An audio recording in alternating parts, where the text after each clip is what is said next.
Alraune's face was suspended in the darkness of the garden.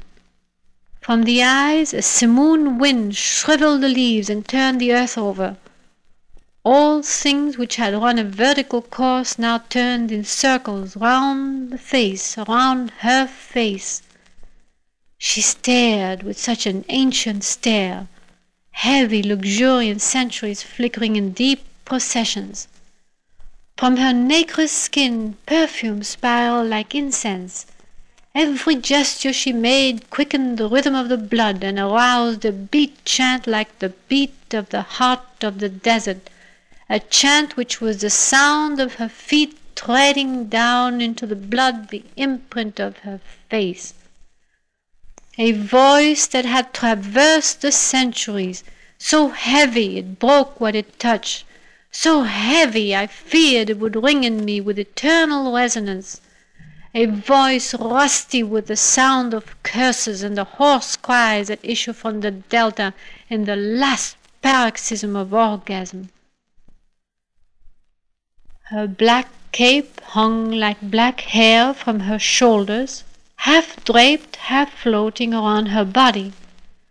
The web of her dress moving always a moment before she moved, as if aware of her impulses and stirring long after she was still, like waves ebbing back to the sea. Her sleeves dropped like a sigh, and the hem of her dress danced around her feet.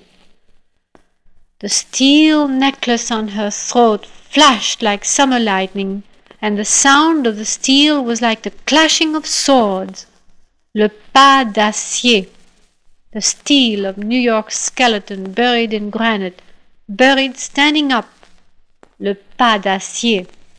Notes hammered on the steel string guitars of the gypsies, on the steel arms of chairs dulled with her breath, steel mail curtains falling like the flail of hail, steel bars and steel barrage cracking.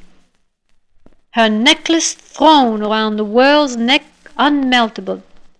She carried it like a trophy rung of groaning machinery to match the inhuman rhythm of her march.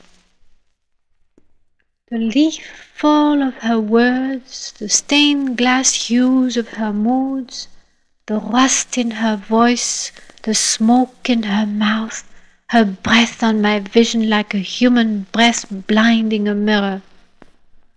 Talk, half-talk, phrases that had no need to be finished, abstractions.